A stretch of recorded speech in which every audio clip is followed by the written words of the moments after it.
All right, looking at the matter of resisting anarchy, talking about the matter of answering and rejecting anarchy on the top of page 140.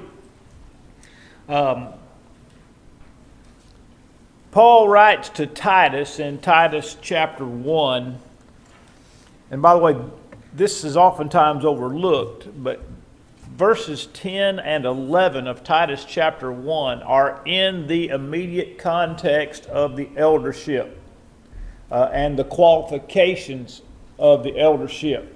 That elders have to be able to hold fast to the Word and to be able to use the Word and teach the Word, and then to use the Word in stopping false teaching. And in this particular case, what we're studying is the idea of the denial of absolute truth.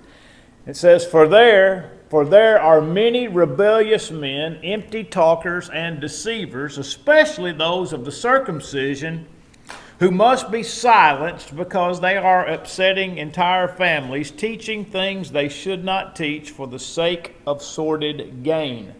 And so, but this is, again, many times this is separated from what we normally think of in regard to the qualifications for the eldership, and yet this is in the immediate context of the eldership. The last qualification here says that he is to hold fast the faithful, and hold fast is going to be kind of our key phrase here as we get started in our study of 2 Thessalonians 2:15. It says, holding fast the faithful word as he has been taught, that he may be able by sound doctrine both to exhort and convict those who contradict. And so, and then there's the reason. For there are many insubordinate, idle talkers and deceivers. And so this is a primary qualification of the eldership, to be able to use the Bible, sound doctrine, to resist false teachers and those that contradict sound teaching. And so the word there with regard to deceivers, and there in the second paragraph speaks of those who are unsubdued, insubordinate, disobedient to revealed commands, and consequently have a self-governing authority that refuses to put self's actions under authority. In other words, there is the casting off of divine authority in the place of, and in its place is a personal authority. And so, and then the fourth paragraph it says, there is no neutral ground. With regard to those who would resist the truth, there is no neutral ground.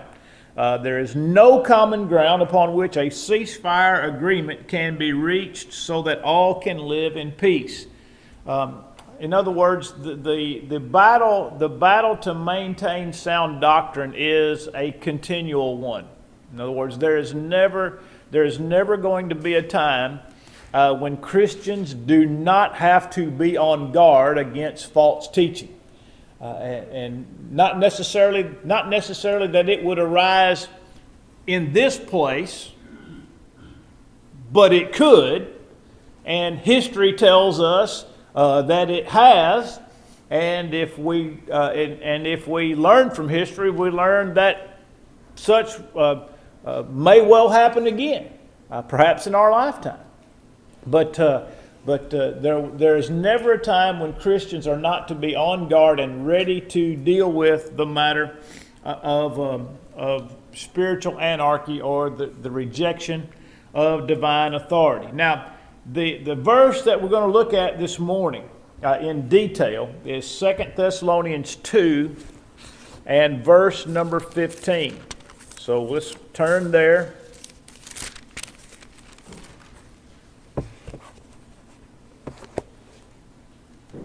Where Paul says, therefore, brethren. By the way, this, and let's note the immediate context of this verse before we read it. Verses 1 through 12 deal with the matter of the coming of the Son of Perdition, a great falling away. In verse number 3, that there is an explanation that there have been some who have troubled the church. They have taught error concerning the resurrection and the return of Jesus Christ. There in verse 1, and he says, "Let no one deceive you by any means, for that day will not come unless the falling away comes first, and the man of sin is revealed, the son of perdition." And then goes on to describe the man of sin and son of perdition. Therefore, one would need to know somewhat of the idea of the falling away, and one would need to know somewhat of the identity of the man of sin and the son of perdition. Generally speaking, in the world of Christendom, by and large, obviously Catholicism being the exception to this, most believe that this man of sin and son of perdition is represented by the papacy. That is a broadly held, and I believe an absolutely accurate representation of the man of sin and son of perdition. That is the papacy. When you read what the son of perdition represents, what he does, his relationship to the what was called the restraining force. By the way, we studied this probably 6 weeks ago in our Sunday night study on who is the man of sin and son of perdition. And so therefore it behooves Christians to be aware of the marks or the identifying characteristics of the man of, at that time, the man of sin and son of perdition. Paul had told Timothy that there will be a great falling away. The word there is apostasy, and that there were certain doctrines that were associated with that apostasy. For example, forbidding to marry and commanding to abstain from meat. Now, those doctrines didn't originate in Catholicism, but Catholicism co-opted them. In other words, they took those doctrines and made them part of their own doctrine. And so while 1 Timothy 4 may not be a direct reference to the apostasy known as Roman Catholicism, it certainly points in that direction. In other words, what would be the ultimate result of the falling away. And so, because we see many of those doctrines exemplified in modern Catholicism, and we also see the Son of Man and Son of Perdition exemplified in the office of the papacy. And so now Paul is talking about the need to stand fast in light of all these things that are about to happen. Stand fast. There in verse 15. Therefore, brethren, stand fast and hold the traditions which you were taught, whether by word or our epistle.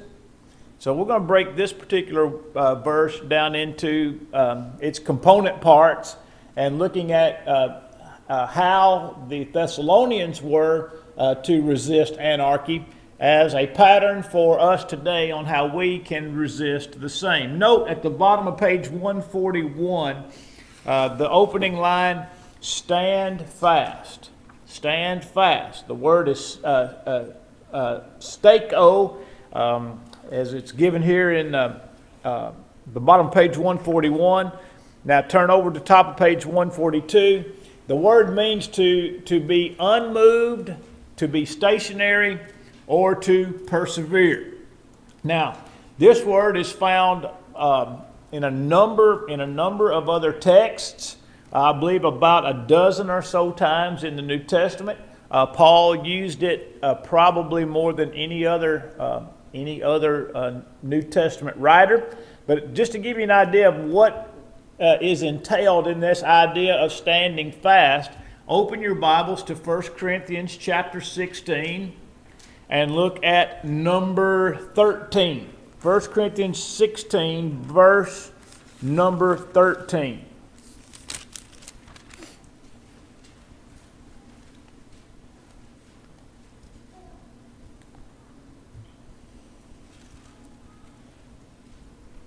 And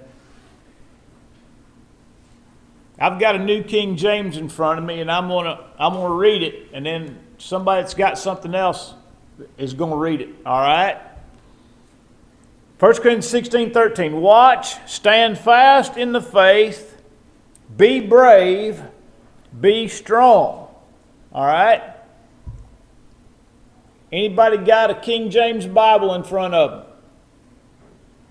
Sheila, read verse 13 for me. It says, watch ye, stand fast in the faith, quit ye like men, be strong.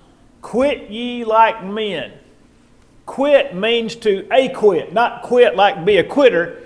It's an old term to mean if a person is acquitted in a court, what are they? What? They're free, but what does it mean about that person? They're innocent, or they've been proven to be not guilty. All right? And so when Paul says, quit ye like men, what he's saying is, show yourselves to be like men. In other words, let your actions reveal that you are men. Now, the word there is if I'm not mistaken in my studies, that word quit ye like men is a single word in the original that took about 4 English words to get it all out there. But the word at its very root has the word aner or andros in it. And that is the word for man. That is the word for man. Not mankind as an anthropos, which would be men and women. It's aner or andros, which means a male. So the word literally means be a man. Be a man. So in the context of 1 Corinthians 16:13, standing fast and being unmovable is equated with being a man. Now, what you got? What are you looking at? ESV. I was going to ask somebody had ESV. Yeah, act like men. Now, that's not popular to say in our day and time, is it? Be a man. That's not popular to say, is it? Because was it last year when or it might have been a little longer than that Nike came out with their Play Like a Girl campaign. They had all them girl soccer players and girl basketball players. But you know what? When I was growing up, if a boy played like a girl, that was not a compliment. It's not a compliment. And if a man acts like a girl, it is not a compliment. And we have in our day and time now a bunch of what are called beta males. You know what a beta male is? It's a man that holds a lot more characteristics to a woman than he does a man.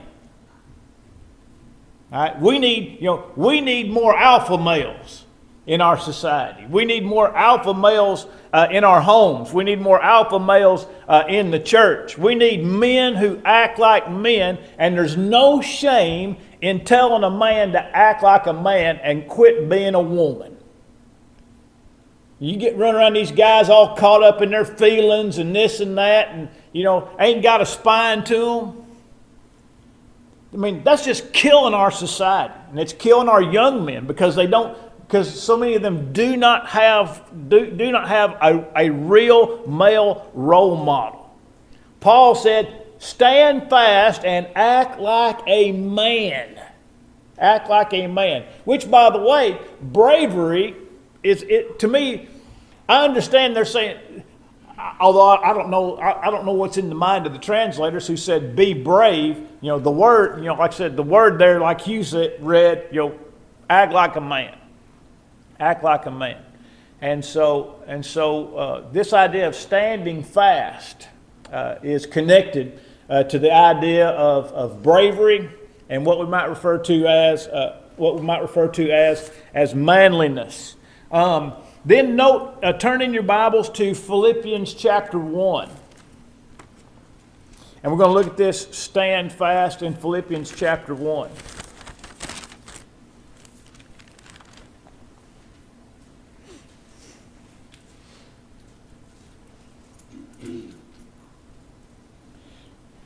In verse number 27, it says, "Let your conduct be worthy of the gospel of Christ, so that whether I come and see you or am absent, I may hear of your affairs, that you," there's our word, "stand fast in one spirit, with one mind, striving together for the faith of the gospel, and not in any way terrified by your adversaries." So again, we see qualities that are associated with standing fast. But what I think about when I see this verse, the idea of standing fast, look at the qualifier ahead of the command to stand fast. It says that whether I come and see you, or if I am absent, that I may hear of your affairs, that you stand fast. You know what I see here? The idea of standing fast means take responsibility. Paul said, whether I come or whether I don't come. In other words, whether I'm with you or whether I'm not with you. You need to take responsibility for your own spiritual destiny, or your own spiritual development, your own spiritual steadfastness. In other words, Paul did not want the brethren in Philippi to use him as a crutch for faithfulness. Now, what would I mean by that? What do I mean by Paul did not want the Philippians to use him as a crutch for faithfulness?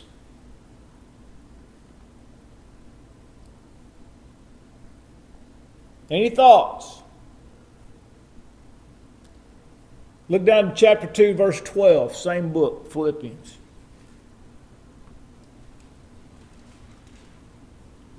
"Therefore, my beloved, as you have always obeyed, not as in my presence only, but now much more in my absence, work out your own salvation with fear and trembling." What's Paul telling them? By the way, and I'm not speaking specifically of Burleson, okay? I'm just meaning in general.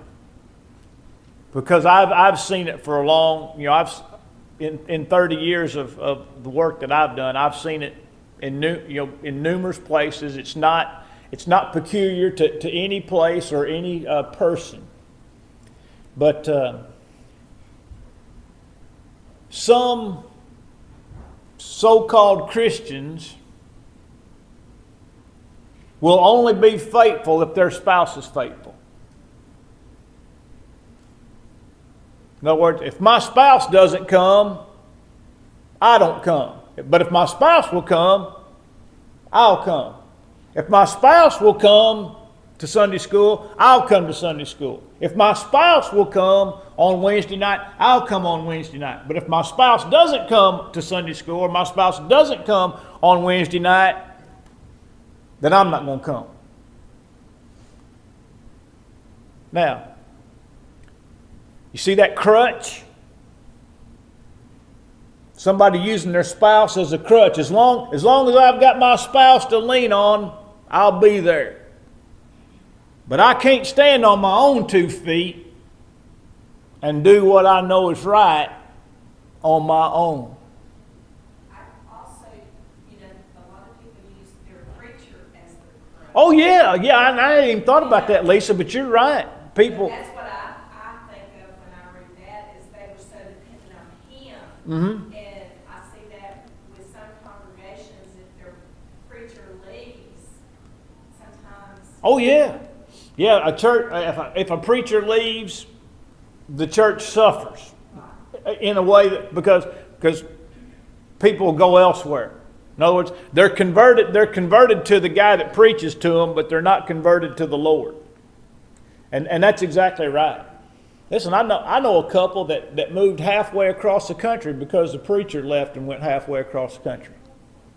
It's been years and years, it's been over 30 years ago, but that's exactly what happened.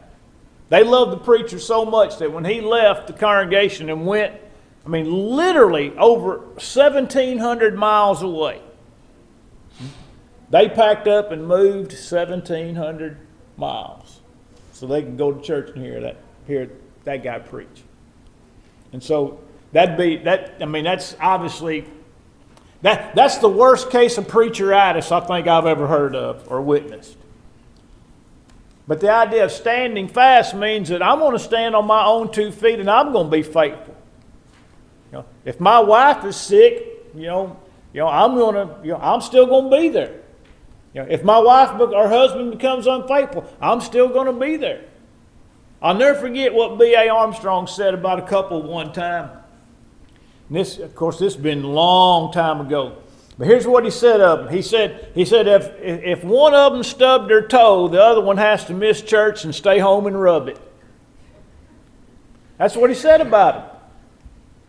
Because you never saw one of them without the other one.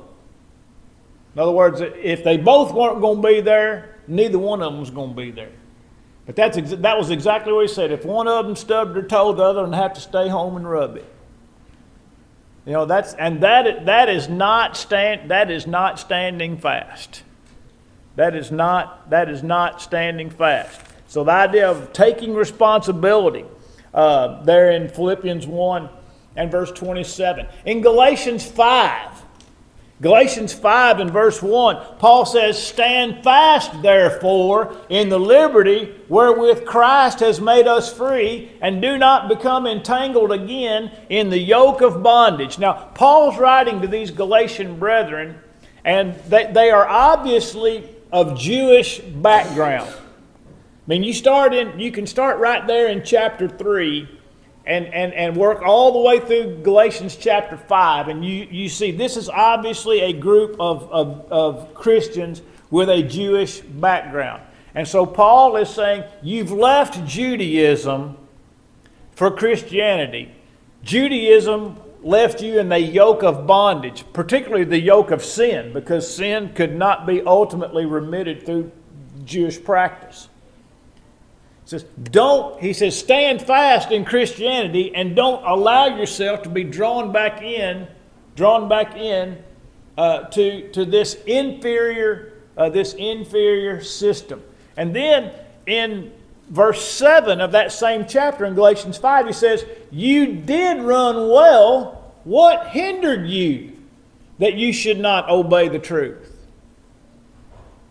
In other words, what possible reason? In other words, you got off to a great start. But what in the world was it that has hindered you from continuing to run and be faithful to the Lord? What is it? What's caused you to cease to stand fast? And so we have the concept here of standing fast, to be resolute, to be immovable, to persevere, and to, as Paul said in 1 Corinthians 16, to conduct yourselves, or Hugh read from the ESV, act like men. All right, then secondly, stand fast. Go back to our original text. 2 Thessalonians 2:15. Stand fast and hold. And the word here communicates the idea that one is using great strength to seize a thing, to retain or keep a thing, to obtain, retain, or take by strength. In other words, there is tremendous effort involved. Hold the traditions which you were taught. Note in the fourth line of that hold paragraph, that first hold paragraph, The Christian is not congratulated on his ability to find common ground or appease those opposed to God's absolute standard, but is commended for holding the truth in an uncompromised way. Turn to the book of Revelation chapter 2. We're going to look at this word for a few moments. And look at this idea of holding.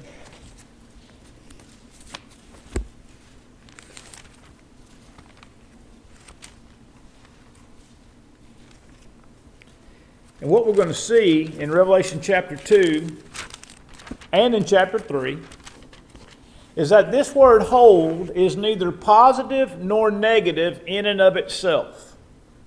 In other words, it is a descriptive term. All right, look in verse 13, Revelation 2 and verse 13, and this is Jesus' statement to the church at Pergamos. It says, I know your works and where you dwell, where Satan's throne is, and you hold fast to my name, and did not deny my faith, even in the days in which Antipas, my faithful martyr, who was killed among you, where Satan dwells. It says, you hold fast to my name. By the way, this verse seems to indicate, at least at first glance, and I think that it would probably hold up to scrutiny, that Antipas was killed in the middle of the church.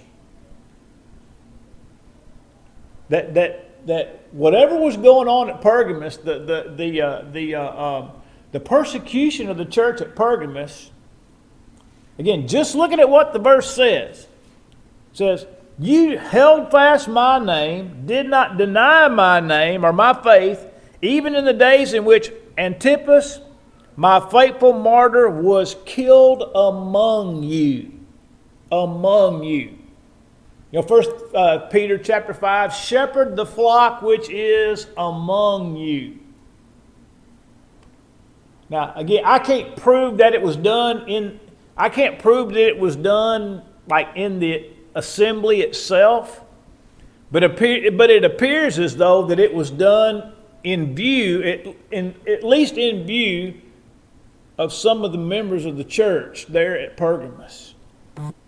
And even in the midst of witnessing one of their own brethren being killed, martyred, because he was a Christian, they did not waver. They held fast. But now note verse 14. But I have a few things against you, because you have there those who hold the doctrine of Balaam. Guess what? Same word. They hold the doctrine of Balaam.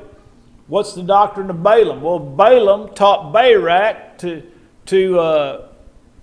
teach the children of Israel to eat things sacrificed to idols and to commit fornication.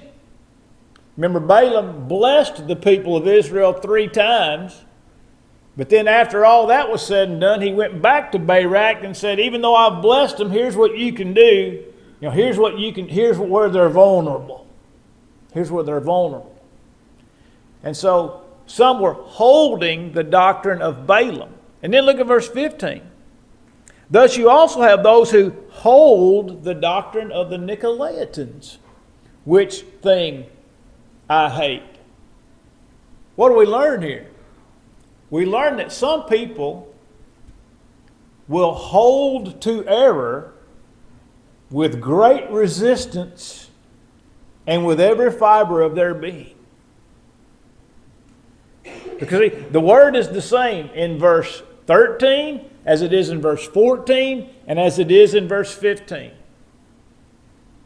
And there are some, for example, even in the church who refuse to let go of some of their false ideas and false beliefs. And they will hold fast to them with every fiber of their being. And they will not be persuaded. They will not be persuaded. You know, in other words, they hold to error with the same tenacity with which we are told to hold to truth. And by the way, that wouldn't just be specific to the church, because we all know people in the religious world today that are going to hold, for example, they're going to hold to that doctrine of faith only. You know, no matter how many passages you show them about what the Bible says about when remission of sins occurs, they're going to hold fast to faith only. Some of them are going to hold to once saved, always saved. You know, they're going to hold to their ideas on instrumental music or women's role in the church. I mean, they've got a grip on these things, and they don't intend to turn loose. They don't intend to turn loose. And so that's why I said the word is neither positive nor negative. It's positive if we're holding to truth. It's negative if we're holding to error. And so we're to hold fast.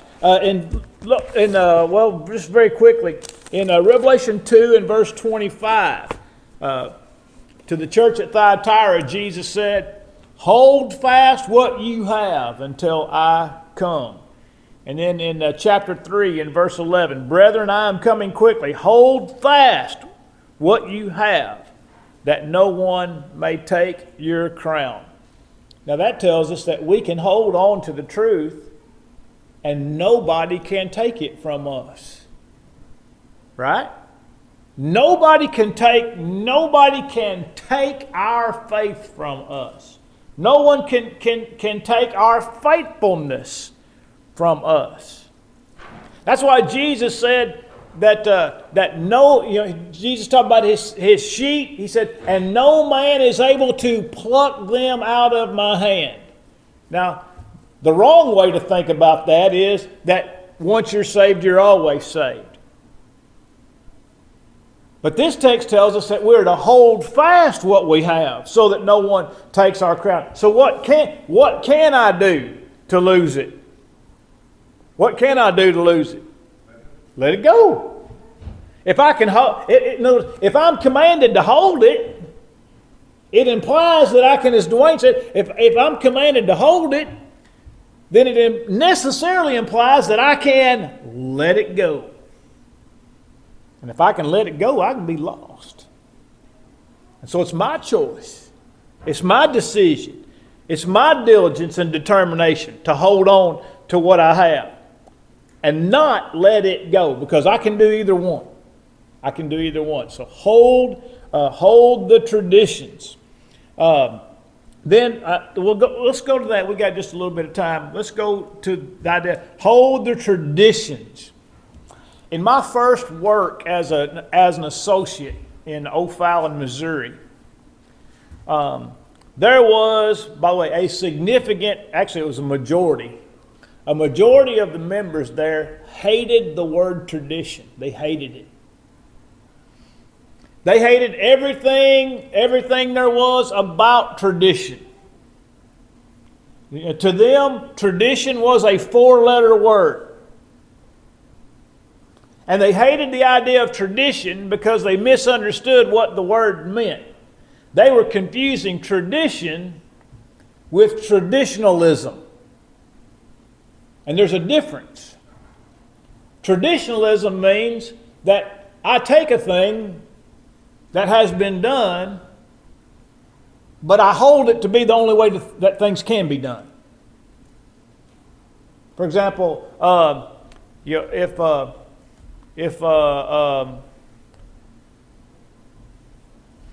know this sounds like a crazy example, but it's really the only one I think of right off the top of my head.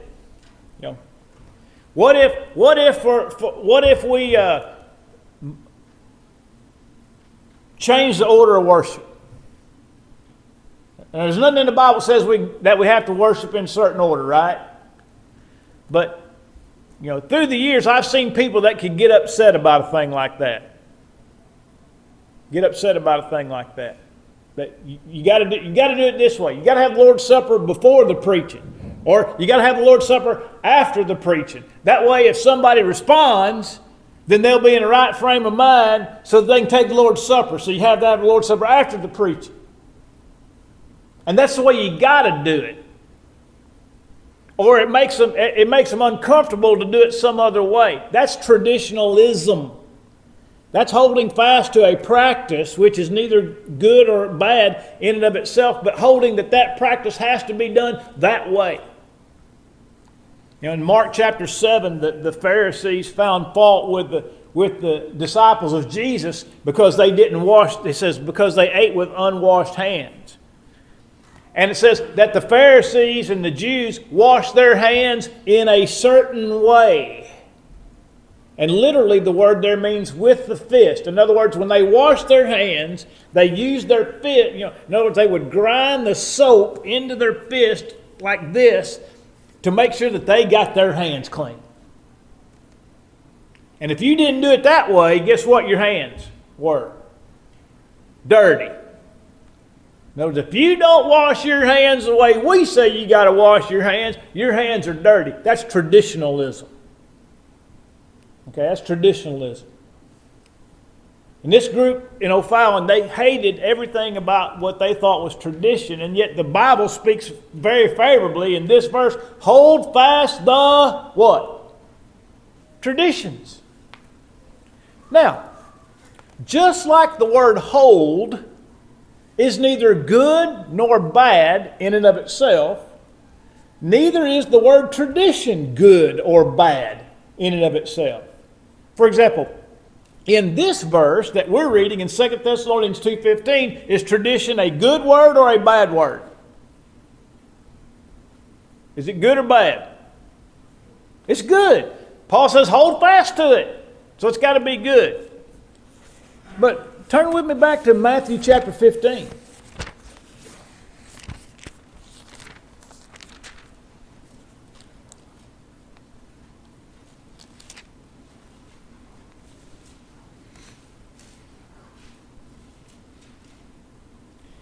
In verse number 2,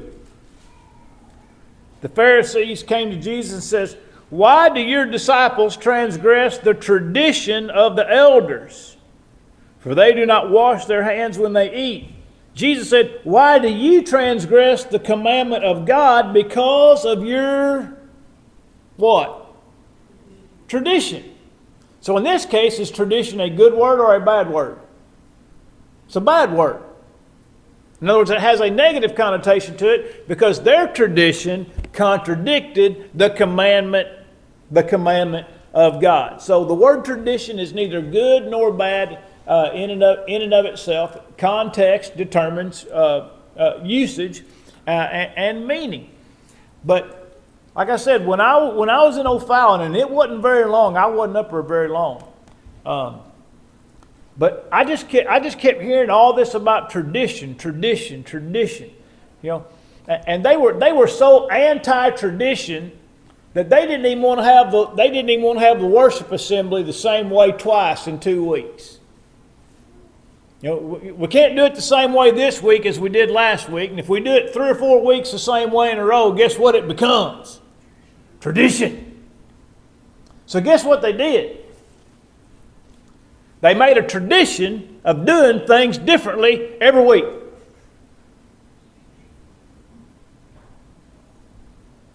They made a tradition of doing things differently every week. In order to avoid tradition, they created a tradition. And so, now here's where that issue was. Here's where that issue was. They took things that were good traditions and called them bad traditions. In other words, they took things that were matters of doctrine and placed them over among the doctrines of men. For example, the doctrine of one church, the doctrine of baptism not only must be immersion, but it must be immersion in order to receive the remission of sins. Oh, that's man-made. You know, male leadership, man-made. Instrumental music, man-made. You know, taking the Lord's Supper on man-made. In other words, they took the doctrines and the commandments of men out of that realm and placed them over and identified them as these are nothing but man-made traditions. These are nothing but restoration movement traditions. Now, that's why this says in letter C, because like I said, I've lived this. Tradition is a despised term for the anarchist. All right? And so, is that the first or second? Second? All right.